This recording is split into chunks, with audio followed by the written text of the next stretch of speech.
Bismillahirrahmanirrahim. Assalamualaikum warahmatullahi wabarakatuh. Kembali lagi dengan pelajaran Bahasa Indonesia.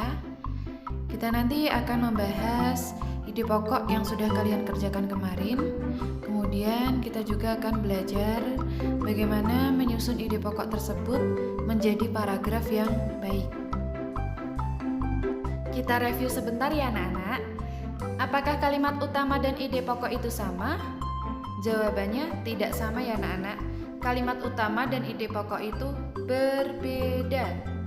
Kalimat utama adalah kalimat yang mengandung ide pokok. Jadi di dalam kalimat utama itu ada ide pokoknya.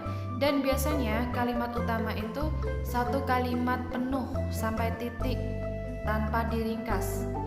Kemudian ide pokok adalah inti atau permasalahan suatu paragraf. Jadi biasanya ide pokok itu ringkasan dari kalimat utama. Selanjutnya, kalimat pengembang adalah kalimat yang menjelaskan kalimat utama. Jadi kalimat pengembang itu biasanya di sebelum kalimat utama atau di sesudah kalimat utama. Dan isinya itu penjelasan-penjelasan dari kalimat utama. Nah, ini paragraf yang kalian kerjakan kemarin ya anak-anak. Judulnya siput bukanlah hewan lemah. Di paragraf 1 ini, kalimat utamanya berada di awal paragraf, yaitu dari kata siput sampai kata menjijikan. Sampai titik ini anak-anak. Ini merupakan kalimat utama. Kenapa bisa kalimat utama berada di awal paragraf? Ya, karena di sini merupakan ringkasan atau kesimpulan dari satu paragraf. Jadi di sini di bawahnya atau kalimat penjelas atau kalimat pengembangnya itu menceritakan tentang lamban dan menjijikannya seekor hewan siput. Nah, di penjelasnya itu ada kalimat ini. Tidak jarang orang membanding-bandingkan dengan kelinci. Berarti dia menceritakan tentang lambannya seekor siput. Selanjutnya ada lagi, siput juga dianggap menjijikan karena tubuhnya yang penuh lendir. Berarti bisa disimpulkan kalau kalimat utamanya berada di awal, karena di awal kalimat ini sudah merupakan kesimpulan dari satu paragraf.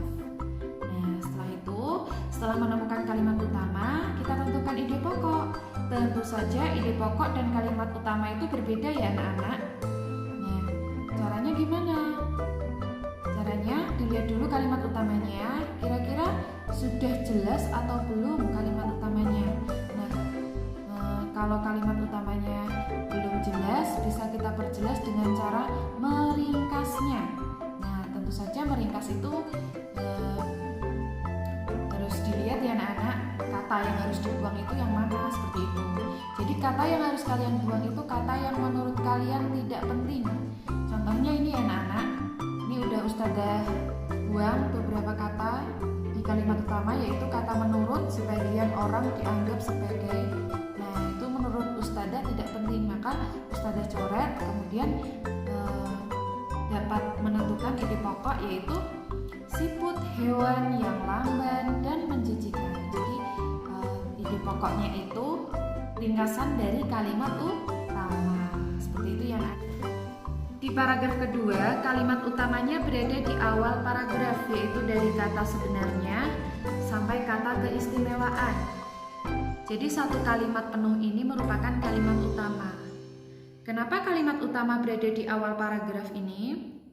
Iya, karena kalimat selanjutnya atau kalimat penjelas itu menceritakan tentang kelebihan dan keistimewaan.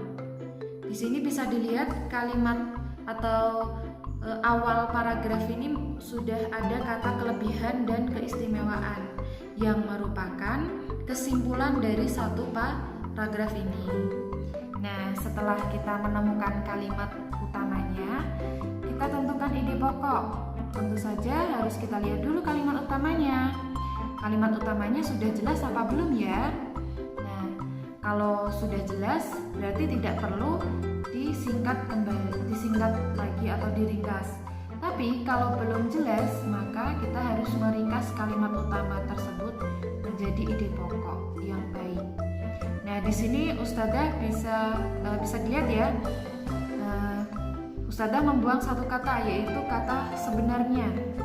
Ini Ustazah coret. Nah, sekarang kita baca. Kira-kira kalimatnya udah pas, udah jelas atau belum? Nah, kita baca ya.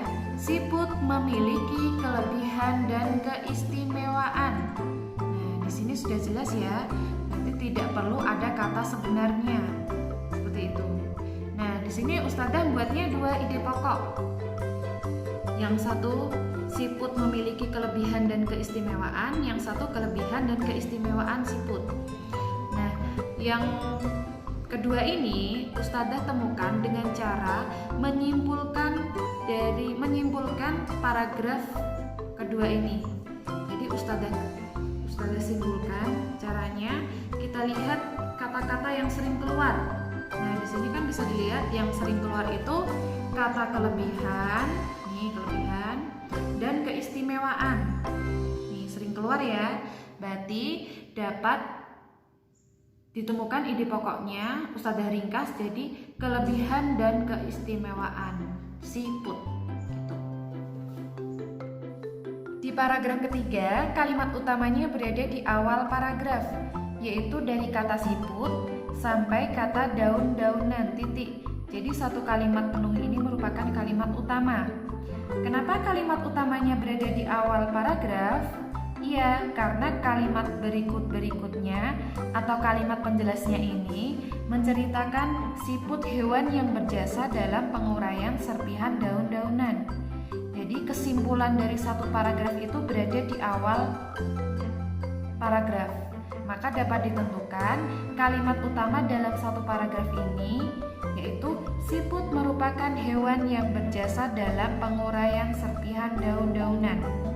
Nah, kemudian ide pokoknya, tentu saja kita harus melihat kalimat utamanya. Kira-kira kalimat utamanya itu terlalu panjang atau tidak? Kemudian kira-kira kalimat utamanya itu sudah jelas atau belum? Seperti itu. Nah, di sini Ustazah ringkas kalimat utamanya ini karena ini kalimatnya masih panjang ya anak-anak. Caranya Ustazah buang kata-kata yang tidak perlu. Ini Ustazah buang kata merupakan, selanjutnya kata dalam, penguraian, serpihan, daun-daunan. Ini Ustazah buang. Maka dapat ditemukan ide pokoknya siput hewan yang berjasa. Nah, seperti ini lebih simpel ya anak-anak, lebih jelas juga.